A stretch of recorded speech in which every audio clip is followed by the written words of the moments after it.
Muy buenos días, querida iglesia, bienvenidos a la iglesia de nuestro Señor Jesucristo.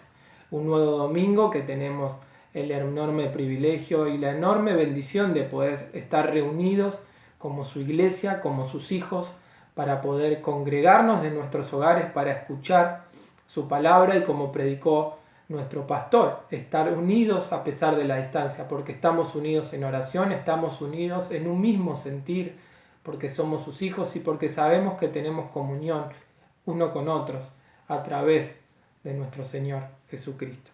Hoy quiero compartirles un versículo que habrán leído muchas veces que se encuentra en Proverbios, en el capítulo 1, versículo 7. Proverbios, capítulo 1, versículo 7.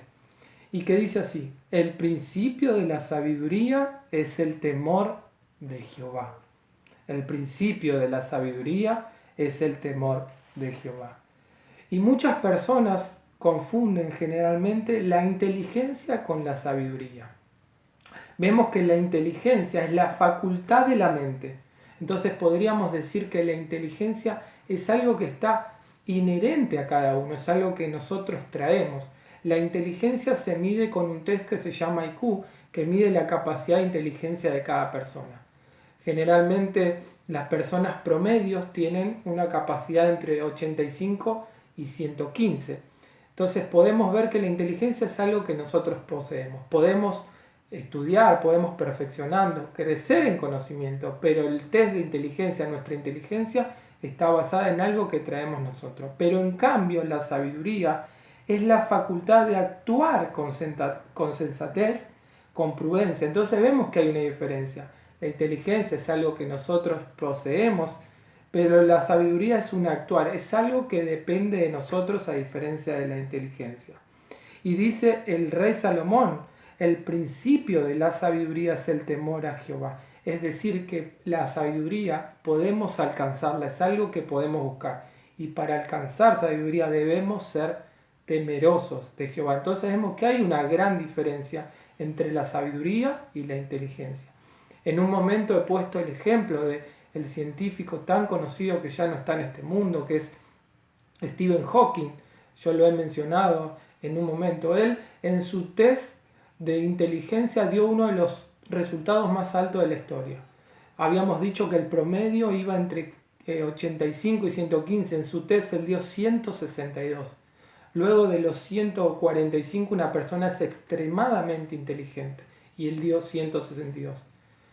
Pero hemos visto y conocido sus argumentos. Él era un ateo, él se consideraba un ateo y murió aborreciendo a Dios, murió negando la existencia de Dios. Escribió muchos libros y ha aportado mucho a la ciencia, pero vemos que con todo ese nivel de inteligencia podemos ver que no era una persona sabia, porque él no temía a Jehová. Él de hecho aborrecía y él negó la existencia de nuestro Dios. Entonces podemos ver que una persona puede ser extremadamente inteligente, pero no puede ser sabia. En cambio, una persona puede no tener grandes coeficientes de intelectualidad, pero puede ser una persona muy sabia. Y vemos muchos ejemplos en las escrituras. Moisés, se dice en la escritura que él tartamudeaba y así fue tan sabio que Dios lo puso como líder del pueblo de Israel. O el apóstol Pablo, vemos sus cartas apostólicas, cuánta sabiduría, y él en sus cartas menciona que era torpe. O por ejemplo, Pedro, que era el líder de los discípulos, él era un pescador, y vemos que no eran personas realmente muy intelectas, pero eran personas tan sabias por su temor a Jehová. El principio de la sabiduría es el temor de Jehová. Para ser sabios debemos ser reverentes, debemos temer a Jehová, y ahí va a comenzar nuestra sabiduría. Y leía acerca de la demencia de Lutero, y en su momento cuando Lutero era joven y antes de comenzar el ministerio, alguien le preguntó si él amaba a Jehová. ¿Y saben lo que respondió? Me preguntan si amo a Jehová. Yo odio a Dios. Odio a Dios. Es como un juez que está todo el tiempo examinándome en todo lo que hago. Por supuesto que Martín Lutero amaba profundamente a Jehová, pero lo que impulsó a que él diga esta terrible respuesta que quedó marcada en la demencia de Lutero, que él odiaba a Jehová, era porque él sabía que era un juez que estaba examinándolo todo el tiempo. Observen el temor que tenía Martín Lutero ante Jehová. Él sabía que era alguien que lo estaba examinando. Y cuánta sabiduría tuvo Martín Lutero, que luego escribió sus 95 tesis y la Reforma.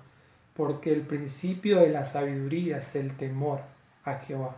Para aumentar en sabiduría debemos ser cada vez más temerosos. Debemos pedir a nuestro Dios que aumente nuestro temor. El pastor Paul Washer menciona todo el tiempo que debemos orar por aumentar nuestro temor a Jehová. Y si aumentamos nuestro temor, vamos a alcanzar sabiduría.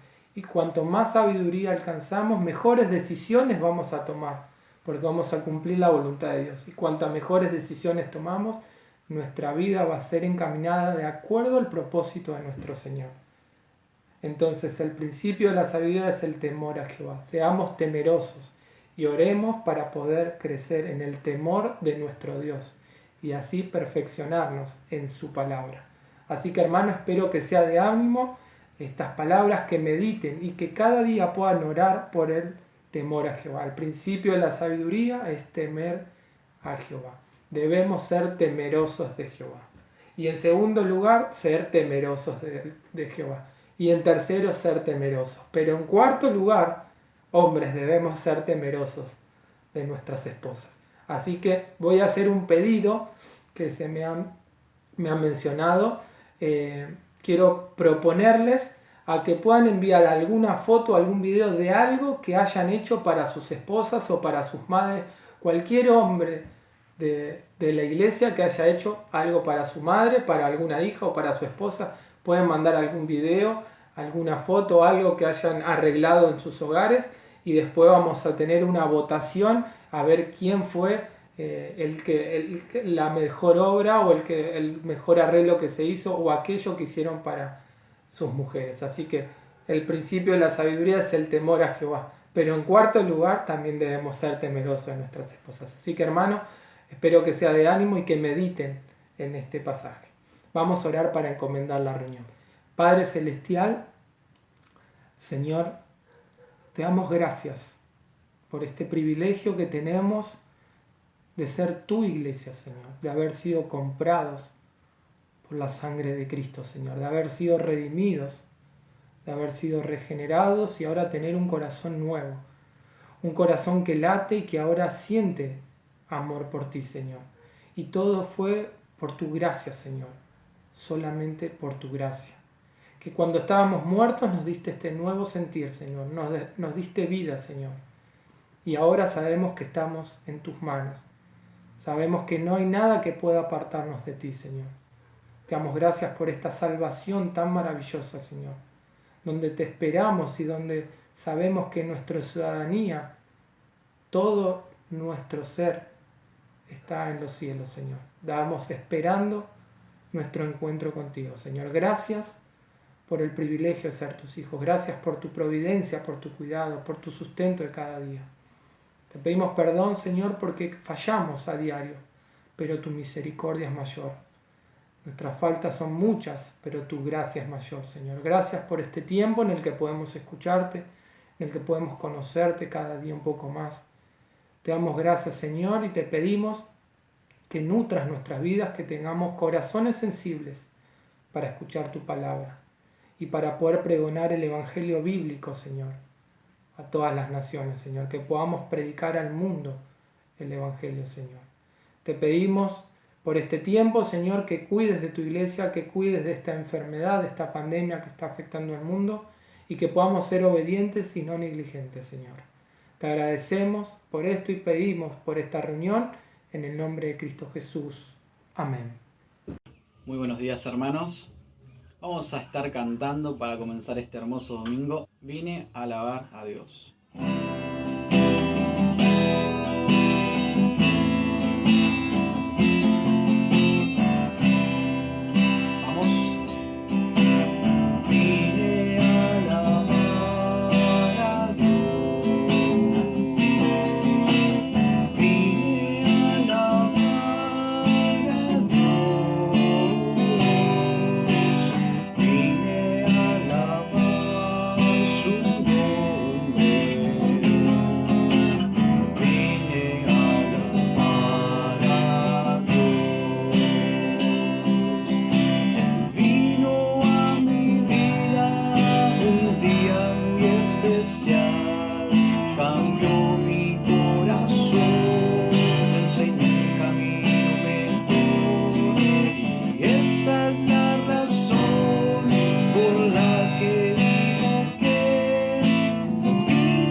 nombre sobre todo.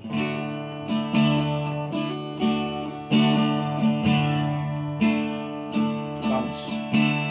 Alfa, Omega, el que era, es, sin quien vendrá, quien vive y reina, y el cielo adora sin cesar.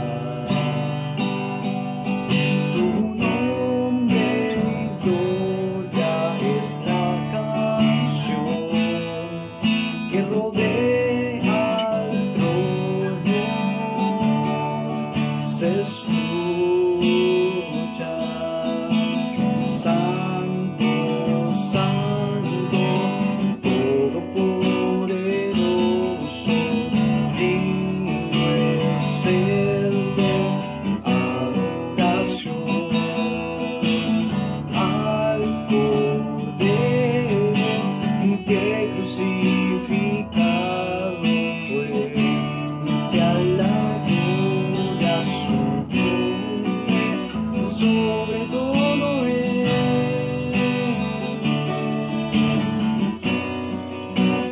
sobre todo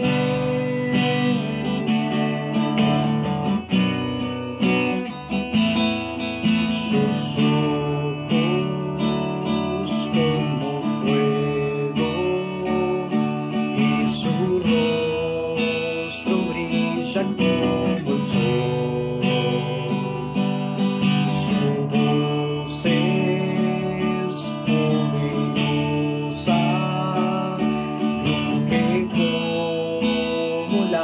Olas del mar, y al mirarte cae todo ser ante tu gran majestad y canta: Santo, Santo, Todopoderoso, digno es el de adoración,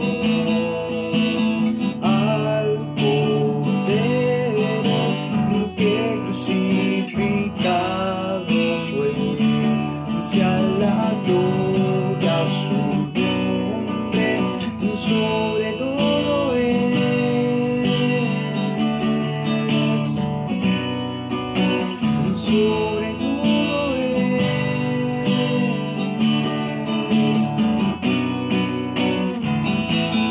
con tu sangre has comprado gente de toda lengua y nación,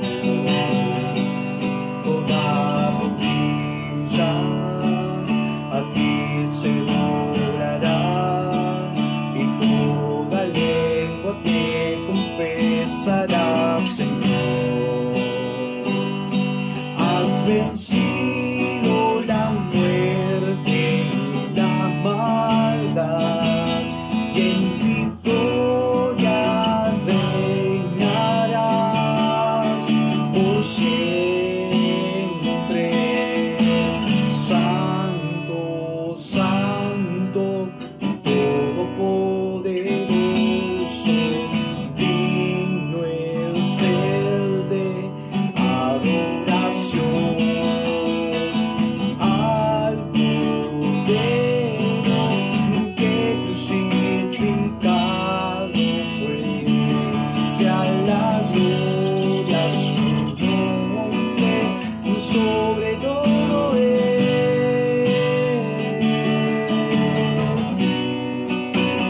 sobre todo es,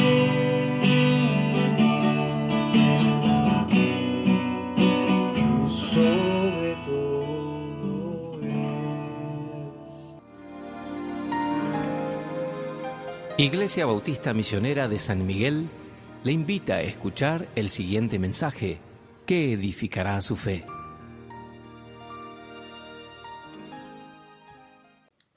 Buen día, amada Iglesia. El Señor les bendiga. Llegó el momento de reflexionar acerca de la palabra de Dios y en esta mañana quiero hablarles acerca de la santidad cristiana. Yo he tenido la oportunidad a lo largo de mi carrera secular de tantos años de tener la posibilidad de tener como alumnos una cantidad, diría, exuberante, ¿no? 35.000 personas pasaron, digamos, bajo mi docencia.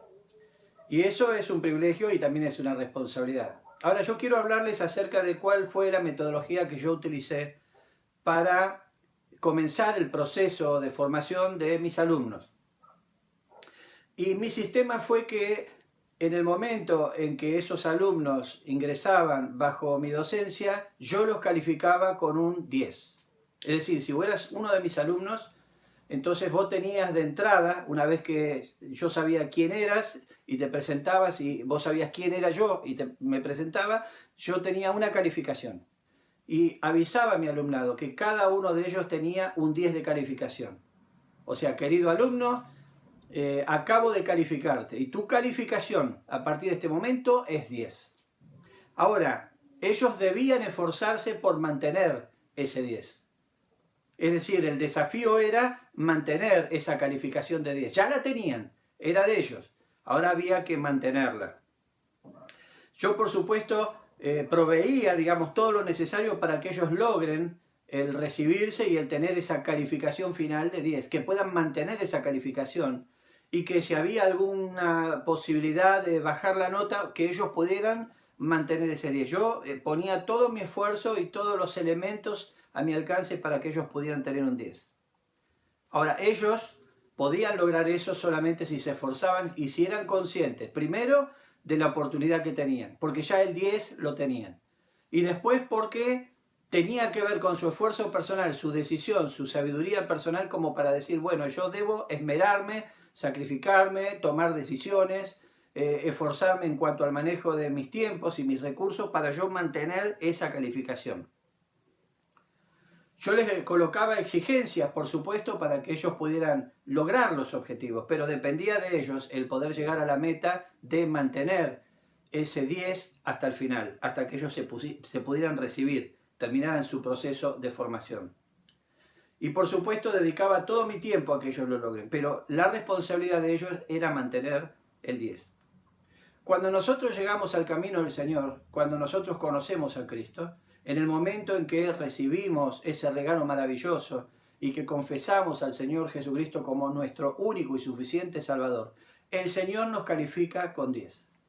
Si vos ves un creyente recién convertido, que ha recibido ese regalo maravilloso, que ha entendido acerca del amor de Dios, que ha entendido que es un pecador, que ha entendido que merece la condenación por su situación de ser un pecador, y que el Señor es presentado como el Salvador y que puede ver en Jesucristo a alguien que lo amó a tal punto que no solo vino a la tierra y se humilló al hacerse semejante a los hombres, siendo 100% Dios, sino que fue a la cruz y allí en la cruz clavó los pecados de ese nuevo creyente.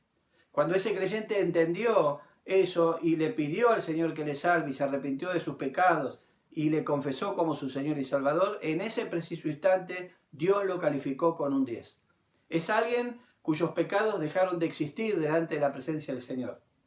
Es alguien que ya delante del Señor es un santo, considerado un santo, alguien que está apartado del mundo para Dios y que no tiene ningún vestigio de pecado delante de los ojos de Dios y que puede llegar realmente a la presencia de Dios y Dios puede incorporarse en su corazón, el Espíritu Santo de Dios puede morar en su corazón, que es lo que ocurre en el momento de la salvación. Efesios 1:13, el Espíritu Santo ya es parte del creyente. Dice que en ese momento cada persona convertida es sellada con el Espíritu Santo de la promesa. Y en ese momento, delante de Dios, tiene una calificación, y esa calificación es 10. Como calificación de puntaje, en lo que nosotros tomamos como puntaje del 1 al 10, ese creyente nuevo tiene un 10. Y es maravilloso pensar en eso porque todos nosotros, en el momento de recibir a Cristo, recibimos un 10. Ahora está en nuestra responsabilidad mantener ese 10. Es decir, ese 10 lo que está mostrando es que Dios nos hizo totalmente santos a la imagen de Cristo. y necesitamos mantener con esfuerzo, con buenas decisiones, con obediencia, con sacrificio personal, mantener ese puntaje de 10 que el Señor nos regaló a través de la sangre de Jesucristo. Quiero orar y luego vamos a leer un texto y vamos a ver algunas cosas concernientes a la santidad cristiana. Y quiero que no solo este domingo, sino el siguiente domingo podamos reflexionar acerca de este tema tan importante para cada uno de nosotros. Vamos a orar. Amado Señor, damos gracias por este tiempo, agradecemos, Señor, la oportunidad de que en este domingo podamos estar frente a nuestras pantallas, Señor, simulando, Señor, o por lo menos llevando en nuestro corazón la imagen de estar juntos, Señor, dentro de ese edificio que nos regalaste para que nos congreguemos. Señor, sabemos que estamos unidos a través de la distancia, como tu palabra ha enseñado tiempo atrás. Señor, pedimos que podamos tener un mismo sentir y que también tu palabra hoy nos exhorte, nos anime y nos bendiga, Señor, de tal manera que podamos seguir siendo la imagen de Cristo en cada uno de tus hijos, Señor, aquí en esta iglesia. Pedimos tu dirección y que prepares nuestra mente y nuestro corazón. En el nombre de Jesús te lo pedimos. Amén.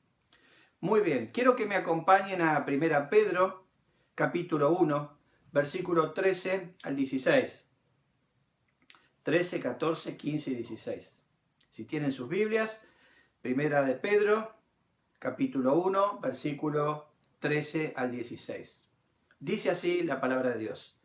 Por tanto, ceñid los lomos de vuestro entendimiento, sed sobrios y esperad por completo en la gracia que os traerá cuando Jesucristo sea manifestado.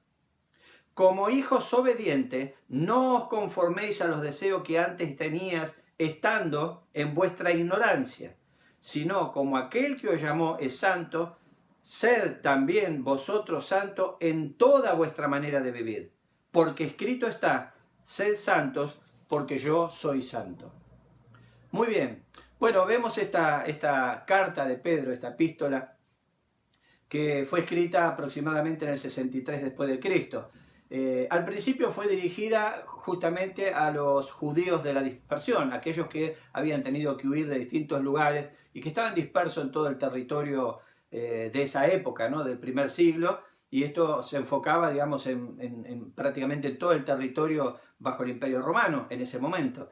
Y bueno, sabemos muy bien que en todo lugar, digamos, había israelitas que estaban allí, judíos que estaban allí, dispersos, ¿no es cierto?, escapando. Así que las iglesias, digamos, en general, una vez que estaban dispersas, digamos, estaban mezcladas inclusive con gentiles. Entonces, al principio, esta carta estaba dirigida a los judíos de la dispersión. Pero también encontramos también que estaba dirigida también a los gentiles, a los creyentes gentiles. En 1 Pedro, por ejemplo, capítulo 2, versículo 10, dice, hablando justamente a los gentiles, y aquí está Pedro, ¿no?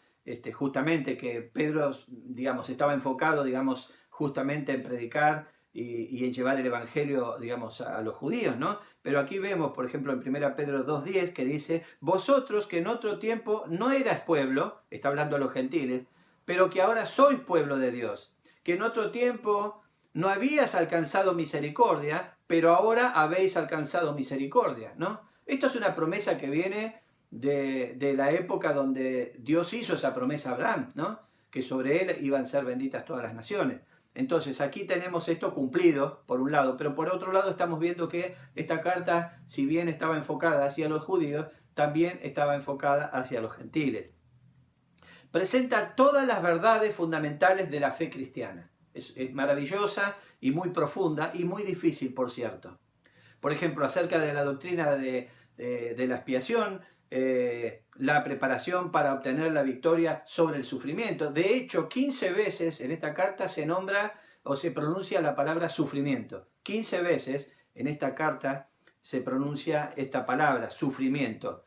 Y la epístola posee 3 divisiones principales. Por ejemplo, una es la conducta y el sufrimiento cristiano a la luz de la plena salvación en Cristo Jesús. Es decir, el sufrimiento que podemos tener los cristianos a la luz de la plena salvación, a la luz de lo que somos realmente en Cristo y la seguridad que tenemos de salvación. Por supuesto, eso implica todo lo que va a venir cuando llegue el momento que Cristo se manifieste, ¿no es cierto?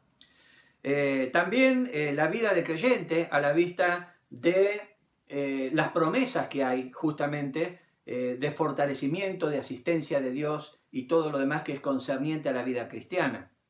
Y el servicio cristiano a la luz de la venida del príncipe de los pastores. Toca varios temas, pero prácticamente tiene como 3 divisiones específicas que tienen que ver justamente con el cristiano. Así que uno de esos temas, justamente, el segundo tema que está enfocado aquí es acerca del Señor Jesucristo, de su padecimiento, su sufrimiento, ¿no es cierto?, del sufrimiento vicario de Cristo, ¿no es cierto? Entonces, bueno, vemos ahí muchas cosas que son inherentes a lo que el Señor quiere transmitirnos a través de esta carta, que estaba dirigida, repito, a los judíos de la dispersión, pero también a los gentiles. Ahora, los cristianos debemos estar conscientes de 3 hechos fundamentales que se relacionan con nuestra santidad. Debemos estar bien enfocados en eso y debemos ser conscientes de eso. Cada día de nuestra vida debemos pensar en eso. El primero es que Dios es santo. Hermano, hermana, si tenés que pensar en algo para poder mantener esa calificación de 10 que el Señor te otorgó a través de la sangre derramada de Cristo en el momento de tu salvación, esa calificación de 10, de creyente 10, entonces tenés que pensar en primer lugar en que Dios es santo. Por ejemplo, Jueces 24, 19 y 20, ahí está Josué, ¿no?, que está exhortando al pueblo, a este pueblo que continuamente era un problema, ¿no? Fue un problema para Moisés, fue un problema para Josué y fue un problema en un montón de ocasiones, y conocemos a través del Antiguo Testamento todo lo que este pueblo de corazón duro tuvo que padecer por culpa de su corazón duro y por no ser movido por la dirección del Señor y de aquellos líderes que el Señor puso para que los exhorten, los animes y los guíe. Así que ahí tenemos un gran problema. Y aquí Josué está exhortando a este pueblo. Y fíjense en lo que le dice. Recordá, en primer lugar, debes meditar acerca de que Dios es santo. Y aquí Josué le dice, versículo 19. Entonces Josué dijo al pueblo, no podréis servir a Jehová, porque Él es Dios santo y Dios celoso. No sufrirá vuestras rebeliones y vuestros pecados. Dice, si dejareis, versículo 20, si dejareis a Jehová y sirviereis a dioses ajenos, Él se volverá y os hará mal. Es decir, tendrán problemas con Él, ¿no?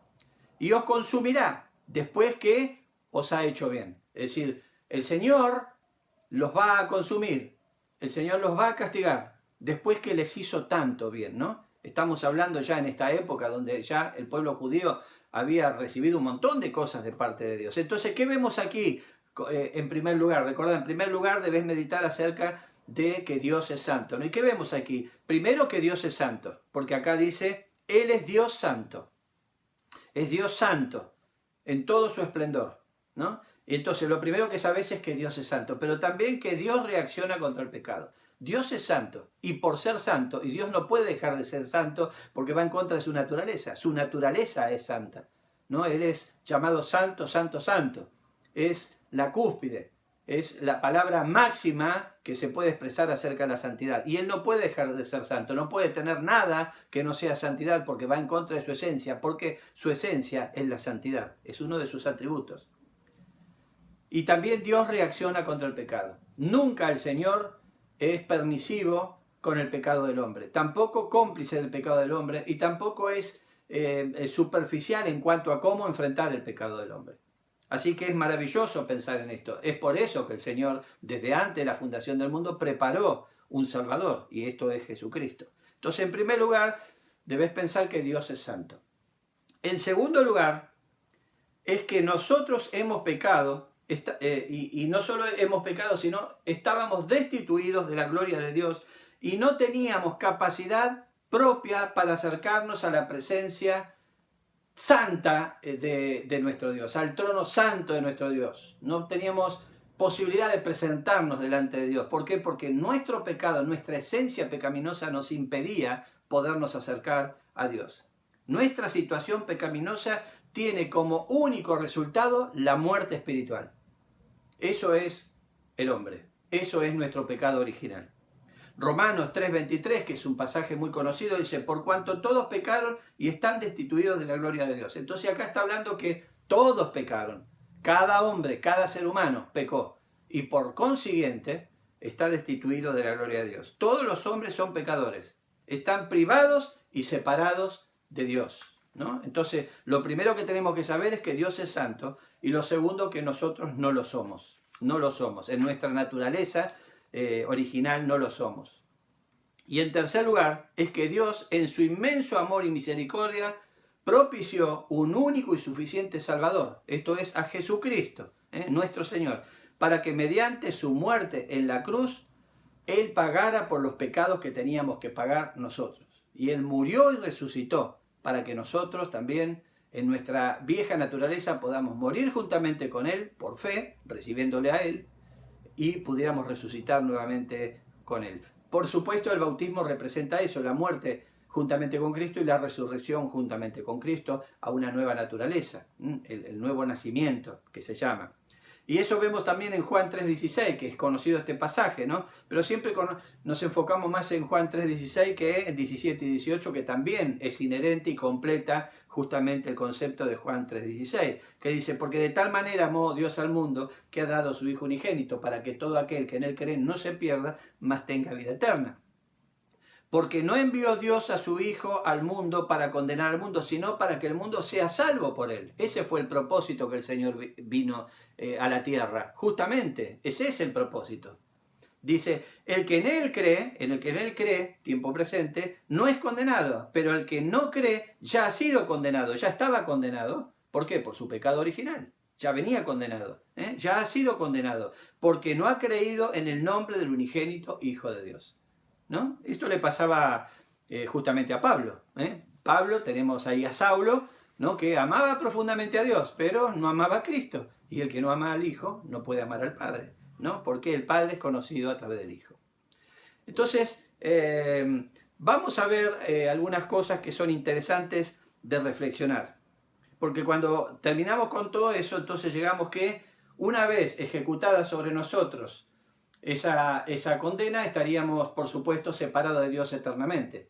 Pero una vez ejecutada esa condena que tenía que ser sobre nosotros, sobre nuestro Señor Jesucristo, en este sacrificio expiatorio, y al entender ese sacrificio y aceptar ese sacrificio expiatorio, ese sacrificio sustitutivo del Señor Jesucristo por nuestros pecados, y al recibirle como nuestro único y suficiente Salvador, el Señor no solo nos da vida eterna y perdona nuestros pecados, sino nos califica con 10. Hermano, hermana, el Señor te salvó y te calificó con 10. Ahora, ¿cómo mantener esa vida santa en Cristo Jesús? ¿Cómo mantener esa vida santa que Cristo consiguió en la cruz? ¿Cómo puedo hacer eso? ¿Cómo puedo mantener ese 10, que es ese 10 que significa que el Señor borró todo vestigio de pecado sobre mi vida? ¿Cómo hago para mantener eso? Porque después está en el andar día a día, ¿no? Ahora, vamos a ver algunas cosas inherentes a la santidad que Dios demanda de sus redimidos y de la seriedad de este asunto en cuanto a mantener la santidad. En primer lugar, la pregunta, recuerden, es cómo mantener esa santidad, cómo mantener esa calificación de 10 que el Señor me dio en el momento que me salvó. Lo primero es manteniendo una vida santa, manteniendo una vida santa.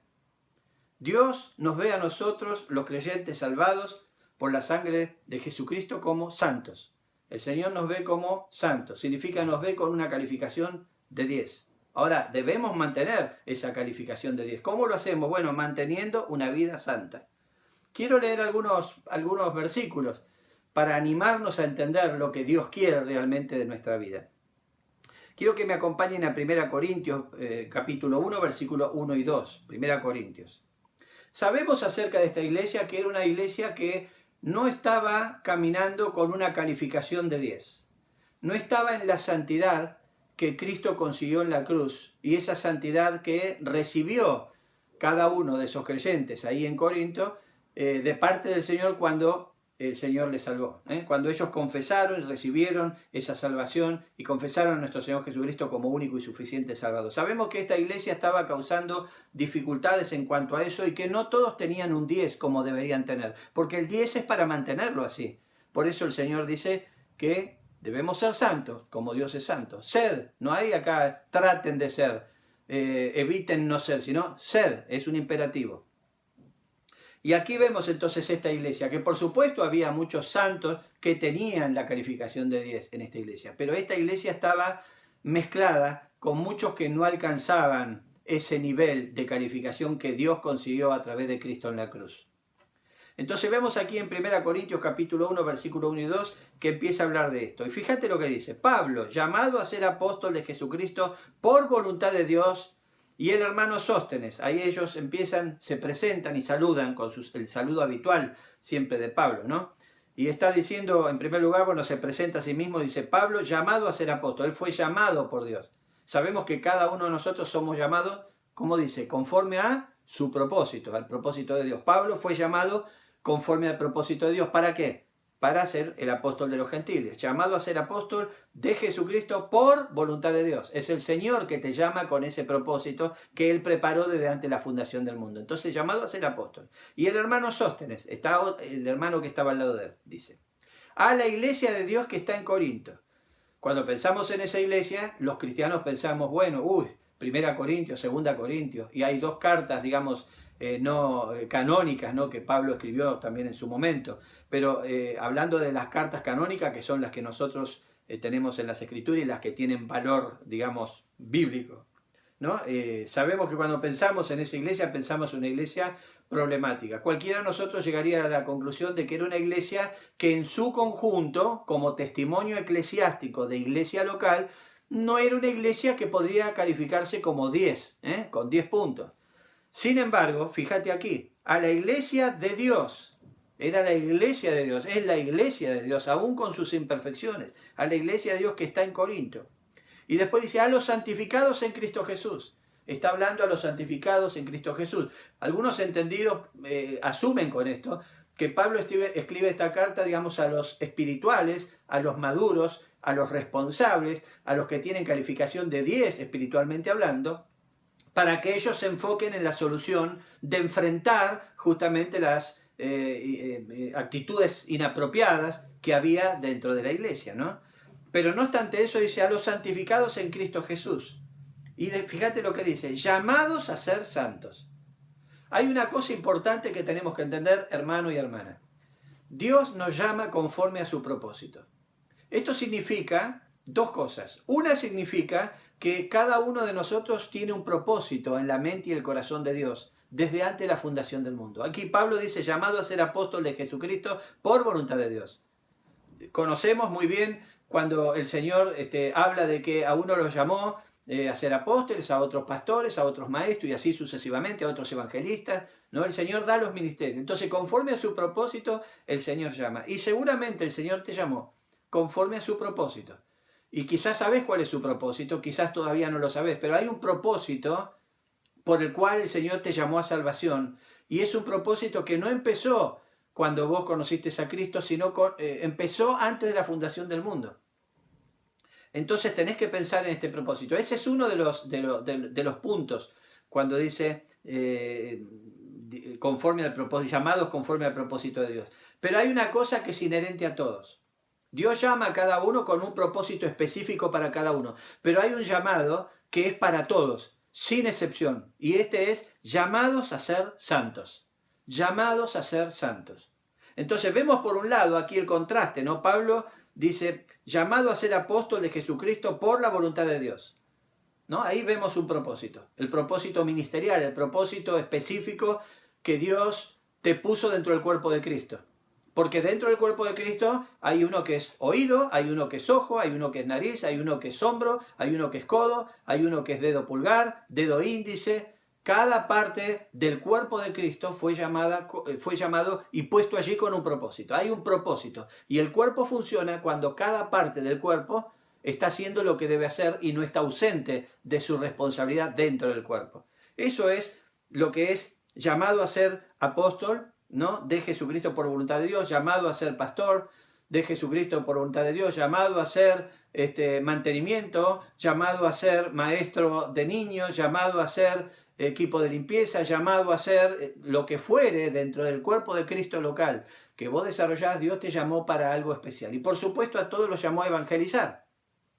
Entonces el Señor llamó, digamos, para cosas específicas y después para cosas generales. Pero hay algo que llamó a todos y que tiene que ver con el primer lugar en el llamamiento, que es llamados a ser santos.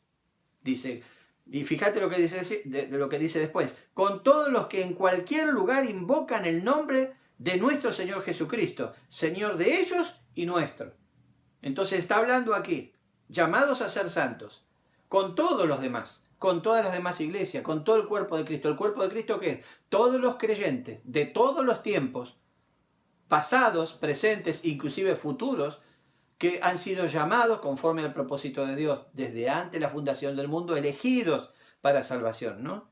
Entonces vemos aquí, y esto involucra a todos, pero acá el punto, la frase principal es llamados a ser santos. Dios te llamó a ser santo. Dios te llamó a tener 10 puntos en santidad. No te llamó a tener 9 puntos, 9.50, 8.50, 8.7. Te llamó a tener 10 puntos, a que vos mantengas esa calificación que Cristo consiguió en la cruz, limpiándote de toda maldad y de todo pecado. Es por eso que nosotros, cada vez que faltamos al Señor y vemos que de un 10 bajamos a un 9.50, inmediatamente el Espíritu Santo nos hace saber de que nuestra calificación está mal. ¿Y sabes qué? Nos llama al arrepentimiento. ¿Y sabes qué? Nos llama a pedir perdón a Dios, confesar nuestros pecados. La palabra de Dios dice, si confesamos nuestros pecados, Él es fiel y justo para perdonar nuestros pecados y limpiarnos de toda maldad. ¿Sabes qué significa eso? Que nuevamente tenés 10.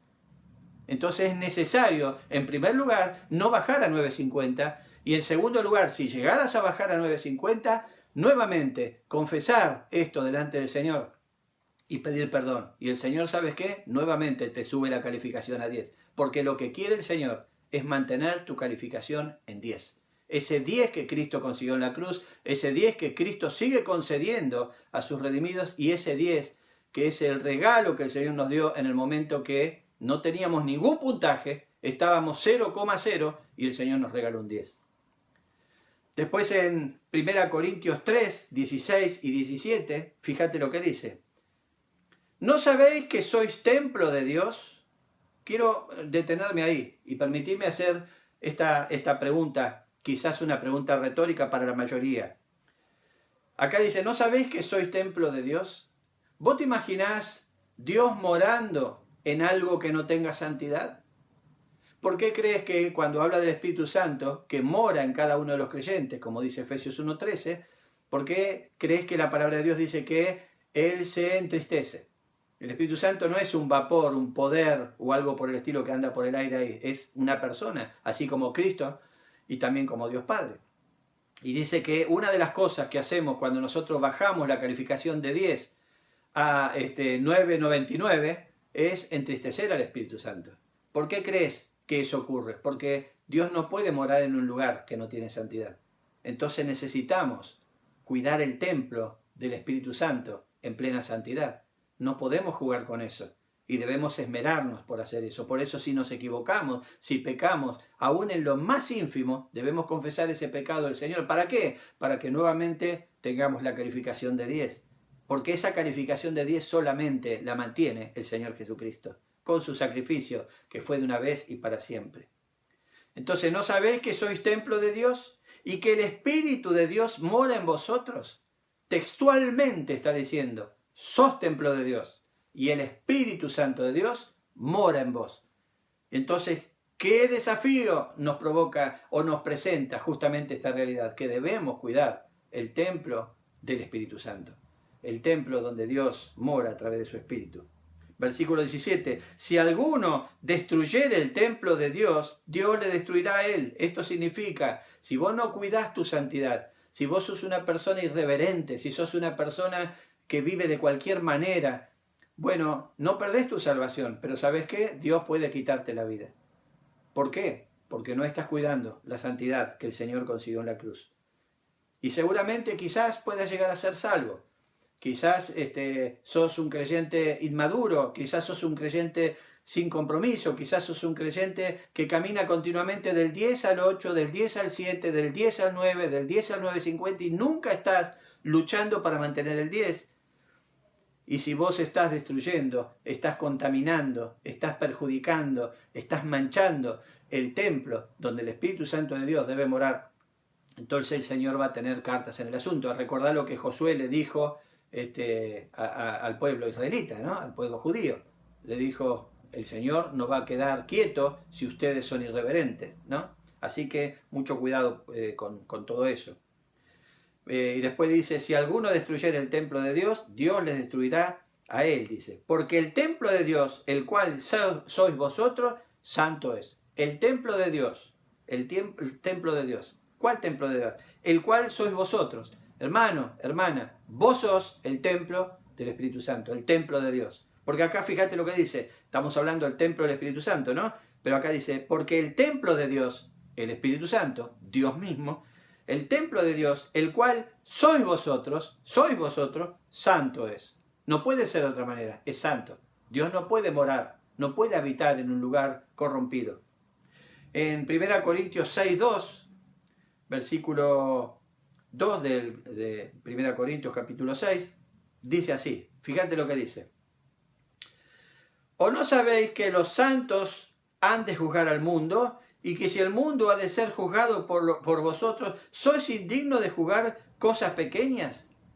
Pero acá, digamos, el contexto de esto es que había problemas y estaban llevando los problemas los problemas entre creyentes convertidos, lo estaban llevando a la justicia ordinaria fuera de la iglesia, paraeclesiástica, ¿no? Entonces acá la exhortación es, ¿cómo puede ser que ustedes lleven los problemas que hay que solucionar dentro de la iglesia, que el Señor puso jerarquías dentro de la iglesia para enfrentar situaciones y a través de la palabra de Dios y el consejo de Dios llegar a enfrentar las situaciones dentro de la iglesia? El pueblo de Dios debe solucionar sus problemas dentro de la iglesia. Entonces estos hermanos lo estaban llevando frente a tribunales paraeclesiásticos, ¿no? De personas impías. Y acá está diciendo, ¿no sabéis que los santos han de juzgar al mundo? Los santos, estos santos, que significa apartados del mundo para Dios, estos que significa que son según el carácter y la ética y la moral de Dios, a esto significa, dice, y ustedes van a juzgar al mundo. De hecho, está prometido que los creyentes convertidos, los santos del Señor, los escogidos del Señor, van a juzgar este mundo. No importa lo que veas que pasa alrededor, la autoridad de juzgar este mundo va a ser de los santos, ¿no? Y acá dice, entonces, ¿sois indignos de juzgar cosas pequeñas? Si ustedes van a juzgar, digamos, a todo este mundo, ahora, ¿qué pasa? ¿No tienen la grandeza y la capacidad de juzgar cosas pequeñas dentro de la iglesia? De eso está hablando, ¿no? Efesios 1, capítulo 3 y 4, dice, mirá lo que dice acá, bendito sea el Dios y Padre de nuestro Señor Jesucristo, que nos bendijo con toda bendición espiritual en los lugares celestiales en Cristo. Nos bendijo con todas las bendiciones en los lugares celestiales. Toda bendición espiritual ha sido una bendición para nosotros. Y después el 4 dice, según nos escogió en Él antes de la fundación del mundo, para que fuésemos santos y sin mancha delante de Él. Cuando Dios te escogió desde antes de la fundación del mundo, te escogió para que fueses, para que seas hecho. ¿Qué cosa? Santo y sin mancha. Santo significa no solo apartado del mundo para Dios, sino sin ningún tipo de vestigio de pecado, sin ningún tipo de mancha, ¿no? Cuando yo me cambio el día domingo, me pongo el traje, todo, y una de las cosas que hago es, me fijo, digamos, esos polvitos que se pone, esa manchita ahí, y estoy fijándome, ¿no? Y estoy ahí. ¿Por qué? Porque no puede estar algo ahí, porque si yo dejo eso, después hay otra cosa más, y otra cosa más, y otra cosa más, entonces después un día aparezco, digamos, con todo el traje con brillantina, ¿no? Cuando a veces mi nieta me ha saludado y anda con todas esas cosas de brillantina, quedo con el traje medio, me van a ver ustedes en el púlpito, van a decir, ¿qué le pasó al pastor? Está todo lleno de luces, habrá sido que bajó como Moisés, digamos, lleno de luz. No, son esas cosas que a veces te quedan cuando estás ahí con tus nietos y cosas por el estilo. Así que bueno, ¿el punto cuál es? El punto es que necesitamos no solo ser santos, sino sin manchas, sin manchas. Y cuando vemos una mancha, significa una mancha, estoy hablando tanto en la ética como en la moral de vida cristiana, en la santidad que Dios consiguió a través de Cristo en la cruz.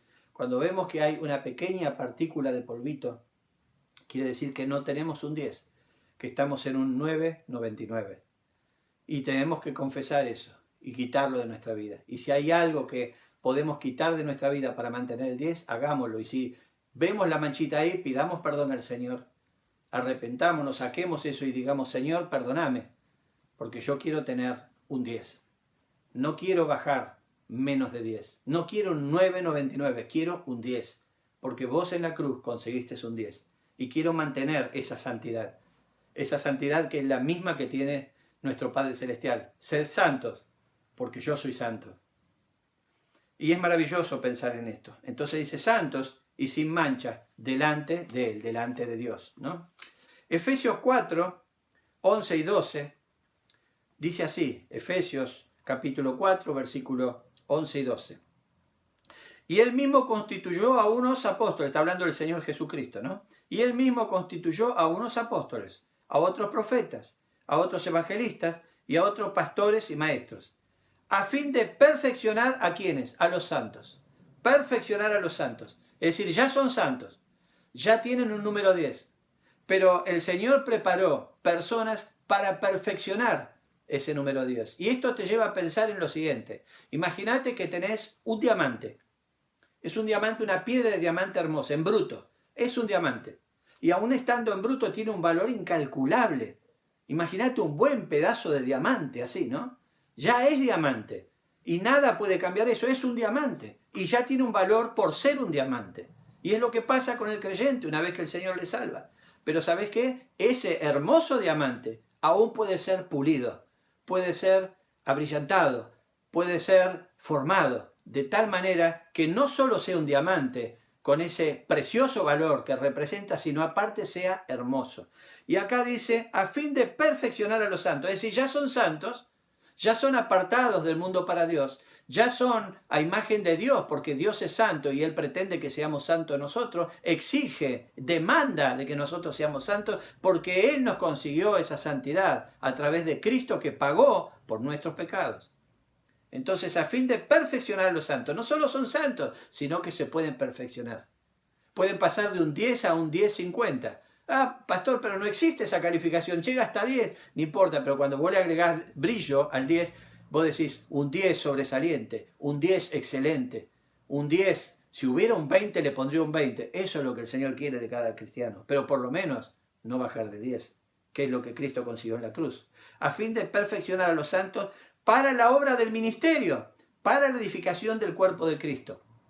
Perfeccionar a los santos, para la obra del ministerio, para la edificación del cuerpo de Cristo, para que el cuerpo de Cristo sea edificado, sea perfeccionado, sea cuidado, sea ministrado, sea enseñado.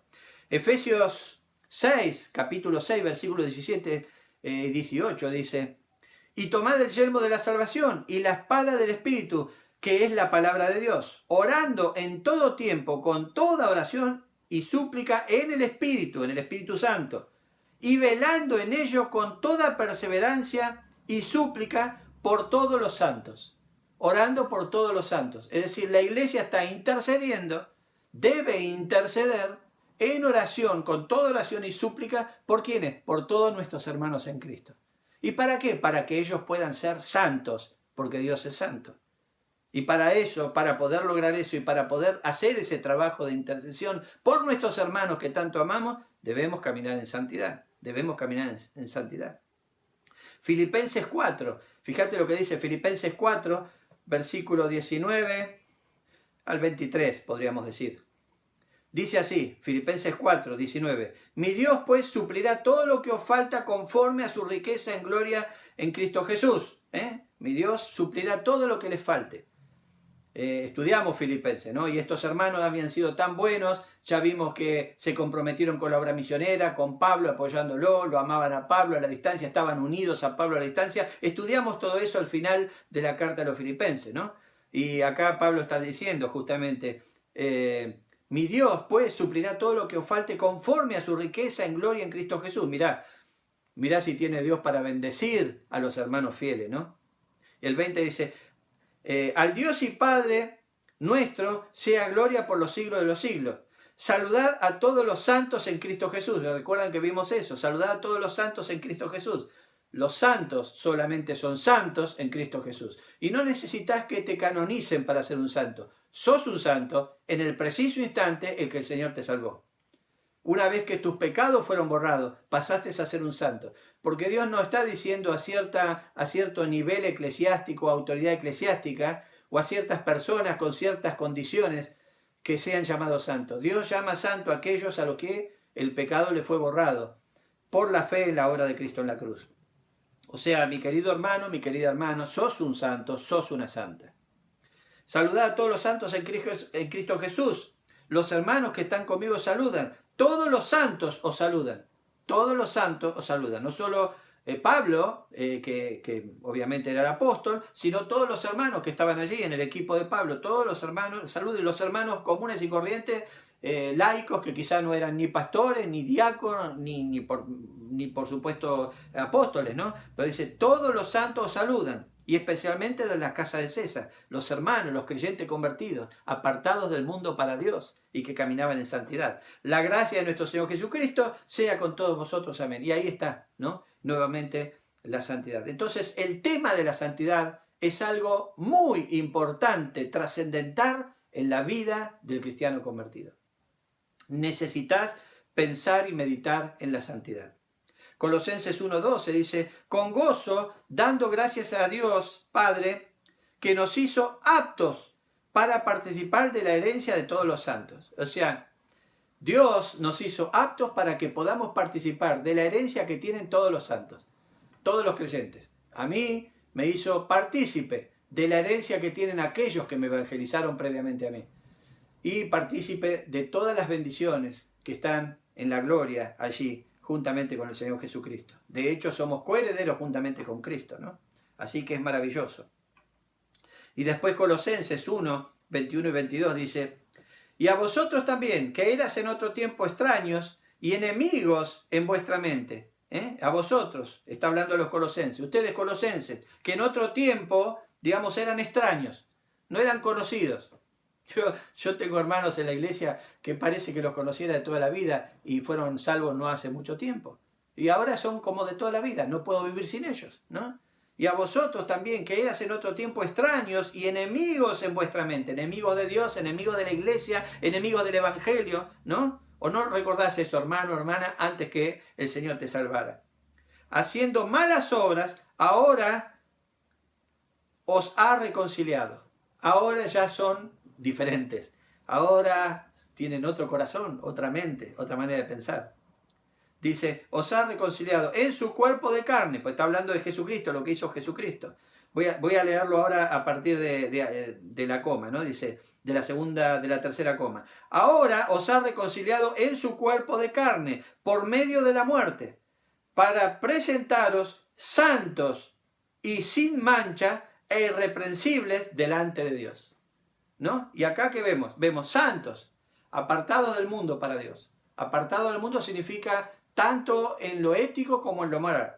Dice sin manchas, no creyentes que tienen un 9.50 de calificación, un 8, un 7.50. Hay creyentes que dicen, bueno, con un 6 apruebo.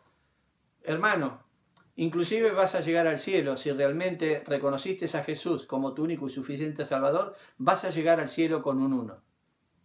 Pero tu santidad no está funcionando como Dios quiere. No estás haciendo lo que Dios quiere que hagas. Y Dios quiere que vos seas santo, porque Él es santo. Entonces, ética y moralmente, debes alcanzar los estándares de Dios, que son los que Él exige. Porque en el cielo se van a repartir galardones. Y en el tribunal de Cristo van a salir a luz todas las cosas. Y el tribunal de Cristo es para justamente, no para condenar o salvar. Ya los salvos son salvos. El tribunal de Cristo va a ser en el cielo y nadie va a llegar al cielo si no es salvo. Entonces ese tribunal va a ser para los salvos. No es condenatorio, sino es para repartir galardones, coronas. Entonces es necesario que mantengas tu 10 y que recibas aquello que el Señor tiene preparado para darte allí en los cielos, en su tribunal maravilloso. Así que dice, para presentaros santos y sin manchas, sin ningún tipo de cosa ética y moral que afecte tu santidad delante de Dios. Es irreprensible, que nadie pueda señalarte, digamos, es irreprensible delante de Él, delante justamente de nuestro Dios. Hebreos 13, 24, 25 dice, saludad a todos vuestros pastores. Acá en Hebreos está saludando. Saludad a todos vuestros pastores y a todos los santos. Los de Italia os saludan, y a todos los santos. Saluden a los pastores y a todos los santos, que incluye a los pastores, pero la congregación, los hermanos, la hermanita, el hermanito, el joven, el niño, el adulto, el anciano, la anciana, a todos los santos. La gracia sea con todos vosotros, con todos, ¿no? Amén. De modo que cuando Cristo nos salvó, cancelando la condena de muerte que yacía sobre nosotros, Dios nos adoptó como hijos santos. Él nos adoptó como hijos santos, no como hijos contaminados, sino como hijos santos. No porque ahora lo merezcamos, de hecho no lo merecemos aún ahora, sino por el sacrificio de Cristo en la cruz. Y eso fue de una vez y para siempre. Dios, el perfecto santo, ve en nosotros, imperfectos y pecadores, el sacrificio de Cristo en la cruz y su sangre derramada a nuestro favor. Así que, en conclusión, debemos procurar vivir vidas santas que glorifiquen a Dios como Él merece ser glorificado. Él merece ser reconocido como santo, santo, santo. Y el Señor, que es santo, santo, santo, nos demanda que nosotros seamos santos, porque Él es santo. Y eso es lo que tenemos que hacer. Cada día debemos luchar para mantener esa calificación de 10 que el Señor nos dio en el preciso instante en que nos salvó. ¡Qué maravilloso es Dios! En cuanto te salvó, dijo, querido hijo mío, ya te califico en este libro de la vida y tenés un 10. Esta es la manera que te califico. Pero Señor, pero yo he venido de una vida lujuriosa, he venido de una vida profana, he venido de una vida que te aborrecía, mi vida ha sido un desastre, yo estaba lejos de vos, ¿por qué me das un 10? Te doy un 10 porque la sangre de mi Hijo amado en la cruz te limpió de todo pecado. Y vos ahora me pertenecés, sos mío, yo te compré con la sangre de mi Hijo. Y ahora entonces tenés un 10. Porque todos tus pecados, toda esa inmundicia que traías arrastrada, yo la desaparecí de tu vida. Y ya no la tengo en mi mente ni en mi corazón. Ahora te tengo como uno de los santos escogidos, con una calificación de 10, que es el precio que el Señor pagó en la cruz, que mi Hijo amado pagó en la cruz. Eso diría el Señor.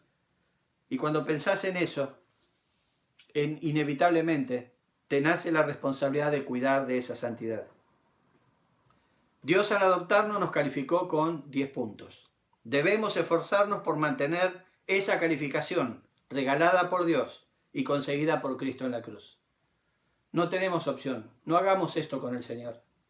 No le neguemos ese 10 que el Señor consiguió. No se lo neguemos a Dios. No hagamos que el Espíritu Santo se entristezca porque nosotros no nos preocupamos por subir ese 9.50 nuevamente a 10, por no arrepentirnos de nuestras falencias, nuestros pecados, nuestras tibiezas, y confesarlo delante de Dios para que el Señor nos perdone, nos limpie de todo pecado y de toda maldad, y nuevamente podamos caminar en 10. No hagamos eso. Debemos ver a nuestros hermanos recién convertidos como hermanos que tienen un 10 y ayudarles para que ellos puedan entender y saber cómo mantener ese 10. A veces nuestras calificaciones delante de Dios no están muy bien equiparadas con la calificación que el Señor nos dio en el momento que nos salvó. Debemos tomar la palabra de Dios, la Biblia, como nuestra única regla de fe y práctica. Si tomamos las Escrituras en perfecta obediencia, como una regla de fe y práctica para nuestra vida cristiana, siempre vamos a tener un 10 delante de los ojos de Dios. Y aunque siempre digamos al Señor, Señor, seguramente hoy te fallamos por algo. Pero ¿sabes qué, Señor?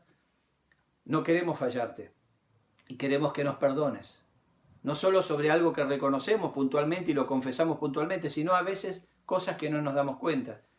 Pero somos seres humanos que siempre nos equivocamos y podemos fallar a Dios y pedimos perdón aún por eso. ¿Y por qué hacemos eso? Porque queremos mantener ese 10 que nos regaló el Señor Jesucristo. Deuteronomio 11.1 dice, amarás pues a Jehová tu Dios y guardarás sus ordenanzas, sus estatutos, sus decretos y sus mandamientos todos los días. Y si yo hago eso, nunca voy a estar abajo del estándar de 10. Siempre voy a tener ese estándar que Dios consiguió en la cruz del Calvario al enviar a su Hijo. Dios quiere beneficiarnos aún más luego de la salvación, con más bendiciones. Y esas bendiciones tienen mucho que ver con el compromiso que cada creyente tiene en mantener su santidad, en ser santo, porque Dios es santo. El Señor demanda y exige santidad a sus hijos. Y recordá, 1 Pedro, versículo 3 en adelante, que leímos al principio y lo vamos a seguir estudiando, dice: por tanto, ceñid los lomos de vuestro entendimiento. Sed sobrios, esperad por completo en la gracia que os traerá cuando Jesucristo sea manifiesto. Esta es la esperanza y la mirada puesta en el Señor Jesucristo. Como hijos obedientes a la palabra de Dios. No os conforméis a los deseos que antes tenías estando en vuestra ignorancia. Dejar el viejo hombre y empezar a caminar en la nueva naturaleza. El viejo hombre murió y ahora está el que resucitó juntamente con Cristo, el nuevo hombre. Sino como aquel que os llamó es santo, sed también vosotros santos en toda vuestra manera de vivir. No en algunas cosas, en toda vuestra manera de vivir. Lo que escuchás, lo que mirás, lo que hablás, lo que sentís. En toda vuestra manera de vivir. Porque escrito está. Escrito está. Vemos eso en Levítico 11:44. ¿No? Y en otros tantos versículos que se repite, pasaje que se repite lo mismo. Sed santos, porque yo soy santo. Dios en persona está diciendo a su iglesia, a sus redimidos, a sus escogidos, a sus llamados: sean santos, porque yo soy santo. Vamos a orar. Amado Señor, te damos gracias por este maravilloso pasaje que nos anima, nos exhorta, nos fortalece y nos hace prestar atención, Señor, a esta importancia que tiene la santidad en nuestra relación contigo, Señor. Señor, ayúdanos a mantener esa calificación maravillosa que Cristo consiguió en la cruz. El Señor nos limpió de todo pecado y nos hizo aptos delante de tus ojos. Y cuando nos mirás, Señor, no nos ves ningún vestigio de pecado, porque la sangre de Jesucristo los cubrió, los limpió. Necesitamos, Señor, mantener esa santidad cada día de nuestra vida y en todo momento. Ayúdanos, Señor, te lo suplicamos y te agradecemos. En el maravilloso nombre de nuestro Señor Jesucristo. Amén. Hermanitos, sean santos, porque Dios es santo. El Señor les bendiga, que tengan un lindo descanso de domingo, que el Señor les cuide, les guarde, les amo profundamente y Dios mediante nos vemos el miércoles. Estar cantando "Oh bondad tan infinita". Oh bondad tan infinita hacia el mundo pecador, Dios en Cristo revelando su eterno y santo amor. Es Jesús para mí la esperanza de salud, solo en Él hallaré la divina plenitud. Como el vasto firmamento, como el insondable mar, es la gracia salvadora que Jesús al alma da. Es Jesús para mí la esperanza de salud, solo en Él hallaré la divina plenitud. Aunque fueran tus pecados rojo como el carmesí, en el río del Calvario hay limpieza para ti. Es Jesús para mí la esperanza de salud, solo en Él hallaré la divina plenitud. Es Jesús para mí la esperanza